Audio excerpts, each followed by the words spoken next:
I'm Sam from Cultaholic.com, and this is Graded for Friday Night SmackDown, where I take a look at the show segment by segment and award each little bit a grade from A+ to F. So we open things this week with a recap of the Money in the Bank match. The music, the insanity, the amateur dramatics. I don't even know what to make of it still. It's just...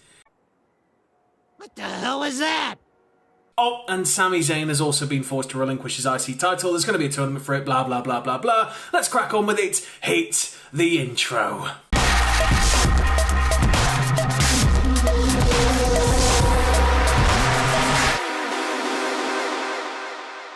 So we start things off this week with Miz TV, and the guest this week is Otis. He comes out before he's introduced, he's dancing around and gyrating with his case, he puts it down, he does a cartwheel, he gets in the ring, they ask him to take a seat, he sits on one of the little director's chairs and breaks it. They congratulate him, he thanks them, he says that this isn't the biggest win of his life, that the biggest win of his life is Mandy. Morrison then suggests that he must be packing some serious meat in order to have won Mandy over. He then reveals that his case indeed just has a contract in it. No title, it's not like the Becky Lynch situation. This is going to be a standard Money in the Bank. He also reveals that he might kind of also have some snacks and heartburn medication in there as well. Miz takes umbrage with this. When they bring up the fact that Otis may relinquish the case, give it to somebody else, as rumours have been suggesting, he says that he can't do that to his biggest fan, which is his own mam. He reveals that he had a learning disability while he was in school, that school didn't really make much sense to him, but his mum helped him maintain his grades so that he could wrestle, which was something that he personally could make a lot of sense out of. Miz then just goes off on one on Otis about him not being serious, about how he didn't even climb the ladder to win, just starts reaming him. Miz, out of disgust, demands a tag match. He's like, get Tucker, tonight we're going one-on-one, main event, this is what's going to happen. Otis is like, Tucker's not available this week, so Miz says, well fine, get anybody, we're going to face you in the main event. I'm going to give this one a B. I didn't think it was as far as Miz would have gone from a kayfabe perspective. I expected him to be a lot more eye-rolly and angry with him, but it was still, you know, your standard Miz promo, the type of attitude you'd expect out of him, and Morrison was there just adding in a little bit of pepper, which was great. And opening up on the learning disability was incredibly endearing and unexpected, and I liked that he did that. Alright, so next up, it's time to address the Intercontinental Championship situation. Since Sami Zayn is unable to defend the title, he's had to relinquish it, and it's going to be like a new champion's going to be crowned after a small tournament. The competitors in the tournament are Daniel Bryan, well, I'll go through who they're facing in the first round. So it's Daniel Bryan versus Drew Gulak, Elias versus King Corbin, Jeff Hardy versus Sheamus, and AJ Styles versus Shinsuke Nakamura. That's round one. And we have the first matchup of that tournament right now, and it's Elias against Baron Corbin. Elias is hot out of the gate on this one. He's trying not to let Corbin get anything in, but he's eventually stopped, driven to the mat, and Corbin starts laying the elbows in. He manages to hulk up though. He sends Corbin to the floor twice before coming off the top rope to the outside. Corbin, however, sends him flying into the barrier. Corbin then picks up Elias's guitar and starts mocking him, and this seems to be sort of nightmare fuel for Elias. Elias hulks up and sends Corbin into like the timekeeper area before we head to break. When we get back from break, Elias is still in charge. He tries to go for old school before Corbin manages to crotch him, and then he ends up getting just beaten down on the announce table. Back in the ring, Corbin won't let go. He's got control. He's just clothesline over and over again into Elias. But then he gets his second wind. He hulks up, he tears his shirt off, and he starts taking it right back to the king. He goes for his elbow and misses, and then Corbin hits him with a chokeslam, but that's not enough to put Elias away. But then Corbin goes too far. He gets the guitar on the outside, he smashes it against the ring post, and then gets back in the ring. He's going to beat Elias down. Elias, though, goes for like a high knee and then a quick roll-up and picks up the win. Elias wins. Elias advances to round 2 of the Intercontinental Championship tournament. I'm going to give this one a B for a match that could have been a straight retread of one of many matches we've seen before, just, you know, churn it out over and over again. It actually felt a bit fresh. I think both guys work really well together, and provided we can have a novel approach to each of the matches, then yeah, I could see this being a regular thing. I'd happily watch another hour of this. We then cut to Otis backstage, and he's looking for a tag team partner. He's walking through the area where Edge and Randy Orton had a 5-hour chill during WrestleMania, and he bumps into Sheamus, and he's like, Sheamus, you're a big guy. Do you want to help me? I've got a briefcase, I'm Otis, I'm lovable. And Sheamus is like, yeah, man, this is like really cool, and blah, blah, blah. Absolutely not. And just walks off, and Otis is just like, oh. There's then an ad break, we come back and we're still backstage with Otis, except now he's with Mandy somewhere else backstage, and she's like, you know what? Why don't you ask Braun? Like, Braun's a Universal Champion, he's a pretty nice dude, he might actually help you. And then we go into a hacker segment. The hacker, it's just the same old shots, you know, keyboard, and it zooms out, and then all the screens come on, and the truth will be revealed, and all of that stuff. But the hacker this time says, and I'll read it out, just in case anybody's keeping tabs and trying to work out who it is. They want to know who I am everywhere, I see everyone, I hear everything, I am the truth, and no one is safe. Really want to know who this is. I really hope it's going to be something just completely off the wall and mental, but I still sort of think it's Ali.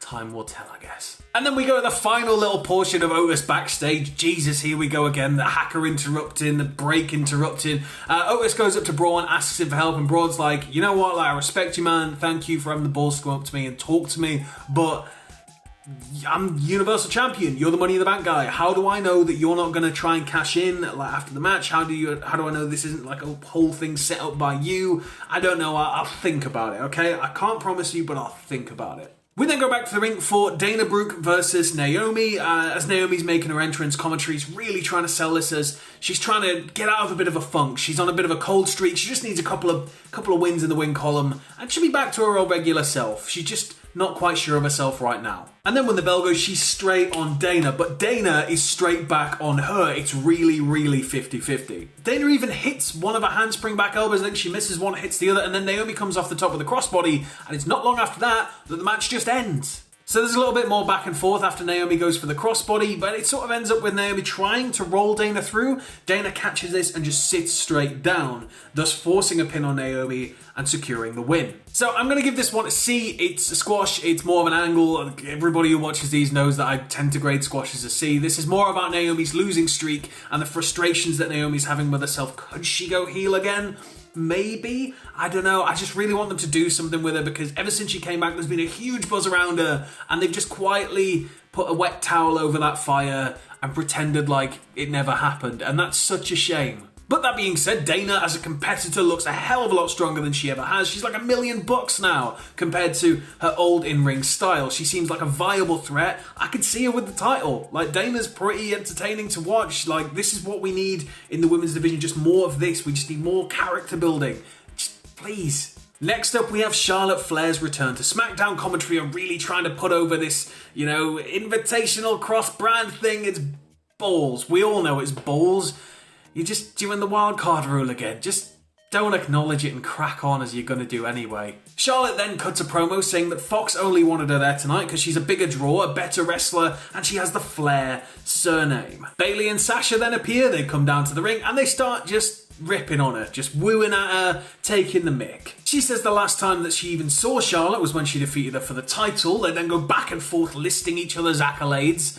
And then Bayley puts Charlotte on blast, I guess, just a little bit for even having the gall to turn up to SmackDown. Charlotte tells Bayley that the only reason that she's popular to begin with is thanks to Sasha, and now Sasha is the only thing that's keeping the title around Bayley's waist. And then Charlotte just applies loads of pressure to the cracks that were already forming. She runs down Sasha's accolades, she's looking at her and telling her how good a competitor she is, and she's just getting in there, getting into those little cracks, because Bayley's been treating her like crap and Charlotte's very aware of this. She's like, are you happy living in her shadow? And then Sasha goes to speak, she lifts the mic and Bayley just talks over her and Sasha's just like she can't believe it. Bayley then challenges Charlotte to a match at some future date. Charlotte accepts, but not before once again sticking the knife in a little bit and just asking Sasha if she's ready to be her own woman or is she just going to be Bayley's lackey. I'm going to give this one a B. Quite simply, it wasn't that phenomenal. It was a pretty standard promo, but it really played on the uncertainty of the Sasha situation. I liked that. I like that we saw, especially when Bayley cut Sasha off, Sasha looked angry. Like she's really rapidly becoming aware that she's just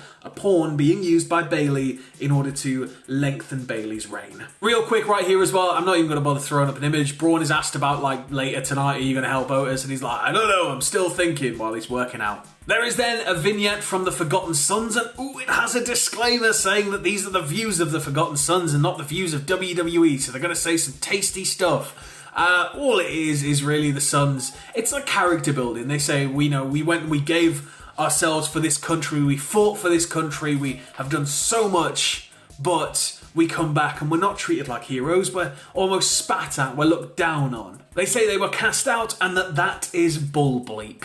And then we go backstage and we have Miz and Morrison being interviewed by Renee Young. I'm not going to bother putting up a photo because it was super quick. They essentially run down Braun. They say that he's not going to help Otis because he knows he can't hang with Miz and Morrison. Guess where this is going. Next up, we have the second first round match for the Intercontinental Championship tournament, and it pits Daniel Bryan against his trainer, Drew Gulak. This one is gonna be good. So it starts with a handshake, and then both guys lock up for some beautiful, beautiful chain wrestling. Neither guy can break ground. Bryan gets a yes lock in, which is broken by the rope. Gulak gets a Gulak in, which is broken by the rope. Both guys are trying to target body parts. Bryan's got Gulak by the waist. He suplexes him back. He doesn't even let go of him during the suplex or break the hold. He's just still got it in. There's then some standing switches, which sends Bryan to the floor. And then we go to ad break. When we come back, Gulak is very much in control. So Gulak is going straight for Bryan's neck, just trying to work it over. Commentary obviously putting across the fact that Daniel Bryan has had a lot of neck injuries